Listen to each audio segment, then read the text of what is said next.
अब दूसरी सबसे बड़ी कंडीशन क्या है भाई और बहनों, नोट कर लेना इस चीज को, क्योंकि सतगुरु सह शरीर धरती पर प्रकट है।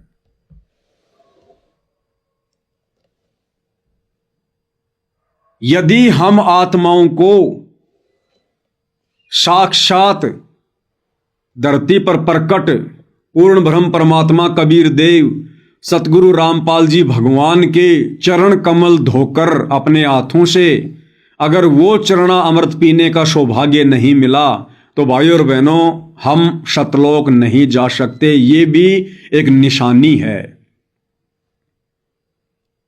अब आप कहोगे जी गुरु का चरणामृत तो इन आश्रम वालों ने बहुत बार पिया होगा। आश्रम में ऐसी बात नहीं है, भले गुरु को मानुष मान रहे हैं ये लोग, लेकिन लोगों की देखा देखी, जैसे नकली संत महात्माओं के शिष्य हम टीवी में देखते हैं, वीडियो में देखते हैं, उनके शिष्य उनके चरण कमल धो धो के पानी पीते हैं। तो इस आधार से इन आश्रम वालों ने भले गुरु को मानुष माना, लेकिन चरणामृत तो इन्होंने भी कई बार पिया होगा। तो क्या इनका भी मोक्ष हो जाएगा? नहीं होगा, नहीं होगा भाई और बहनों। इनकी दो सबसे बड़ी गलतियां रही, और वो दो गलतियां जब तक जीव नहीं सुधारेगा, चाहे रोजाना सुबह शाम गुरु के चरण धो धो के पियो, उन आत्माओं का मोक्ष नहीं हो सकता। और वो दो सबसे बड़ी गलतियां क्या हैं जो इन आश्रम वालों ने जमकर की हुई है? वो दो सबसे बड़ी गलतियां हैं। सबसे पहली सबसे बड़ी गलती है गुरु को मानुष मानना, गुरु को मानुष मानना। और परमात्मा की खुद की वाणी है, परमेश्वर की खुद की वाणी है कि गुरु को मानुष जो गिने और कर चरणा अमृत को पान, ते नर नरक में जाएंगे जन्म जन्म बने समान। यानी जो आत्माएं अपने गुरु को मानुष मानती है, अपने जैसा व्यक्ति मानती है, मां के गर्भ से जन्म लेकर आया हुआ एक मानुष मानती है, वो भाई बहन सतगुरु से उपदेश लेकर, सार नाम लेकर, सार शब्द लेकर, चाहे कितने ही उनके चरण धो धो के पी लो, गुरु को मानुष मानने वाला भगत अंत में नरक में जाएगा और जन्म जन्म समान यानी कुत्ते की योनि प्राप्त करेगा। ये परमेश्वर की आज्ञा है, ये उनका वचन है कि गुरु को मानुष जो गिने और कर चरणा अमृत को पान, ते नर नरके जाएंगे और जन्म जन्म बने समान, समान यानी कुत्ता। तो ये सबसे बड़ी गलती है वर्तमान में सतलोक आश्रम से जुड़े हुए भाई बहनों की, गुरुदेव के परिवार की, कोऑर्डिनेटरों की और लाखों की संगत की जो सतलोक आश्रमों में जा रही है। ये लोग गुरु को परमात्मा नहीं मानते।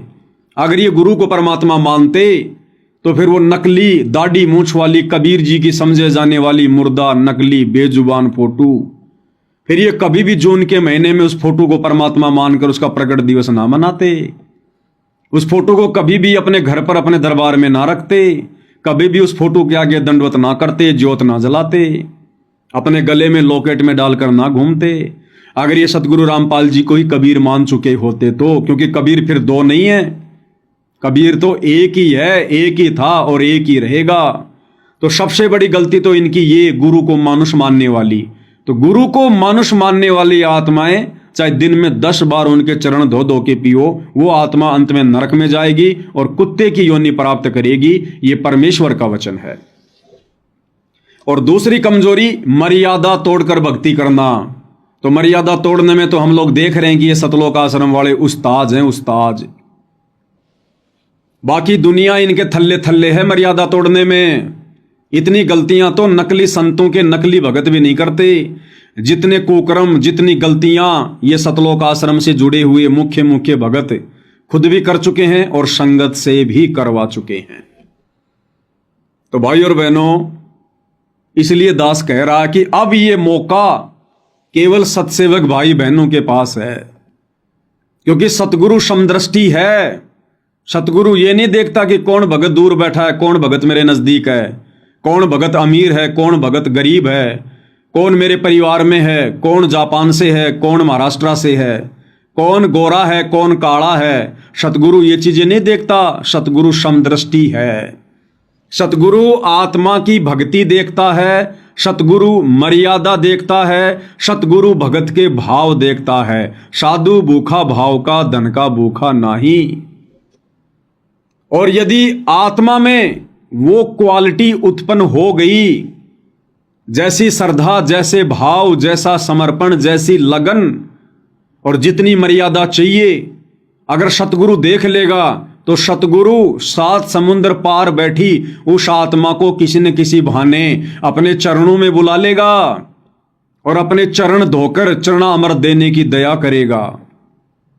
तो अब ये मौका भाई और बहनों हम सत्सेवकों के पास में है, सत्सेवकों के पास में। क्योंकि आश्रम से जुड़े भाई बहन तो ये क्लियर कर चुके हैं कि गुरुजी, ना तो हमने आपको 35 साल में कभी परमात्मा माना, और जब 35 साल में नहीं माना तो आगे भी नहीं मानने वाले। तो ये सारी आत्माएं रिजेक्टेड हैं, रिजेक्टेड। अब मौका मिलेगा सत्सेवक भाई बहनों को, नई आत्माओं को।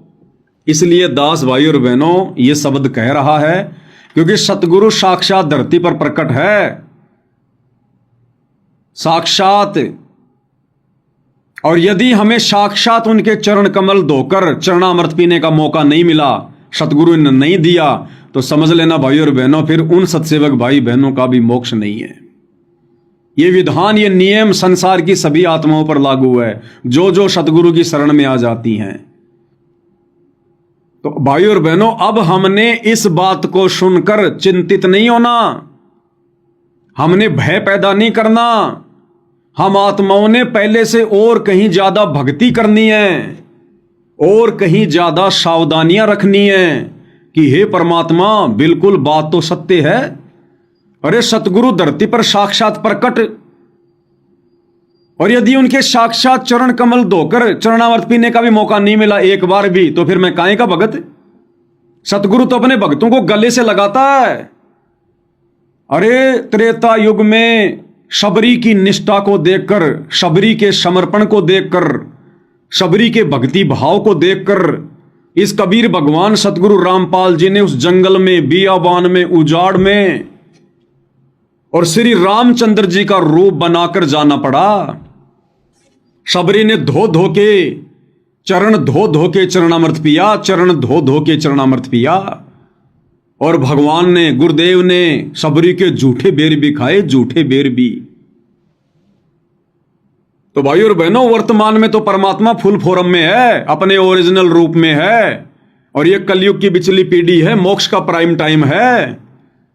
क्या वर्तमान में परमात्मा मौका नहीं देगा? अरे द्वापर युग में तो भगवान ने खुद अपने भगत के चरण धोए, श्री कृष्ण रूप में सुदामा जी के। तो क्या वर्तमान में कलयुग की बिचली पीढ़ी में वही कबीर भगवान सतगुरु रामपाल जी अपनी आत्माओं को अपने चरण कमल धोकर चरणामृत पीने का मौका भी नहीं देंगे क्या? जब द्वापर में भगवान ने भक्तों के चरण कमल धोए हैं, तो क्या वर्तमान में अपने भक्तों को मौका नहीं देंगे अपने चरण कमल धोने का? तो भाइयों और बहनों, ये विशेष मौका, ये विशेष सौभाग्य जब तक जिस आत्मा को प्राप्त नहीं होगा, चाहे जीवन में एक बार ही मिले, किसी भी बहाने मिले, अगर ये मौका नहीं मिला तो उस भगत की सारी भक्ति व्यर्थ है। वो भगत, चाहे मैं पवन दास हूं या चाहे आप सत्सेवक भाई बहन हो, चाहे सतलोक आश्रमों से जुड़ा कोई भाई बहन हो,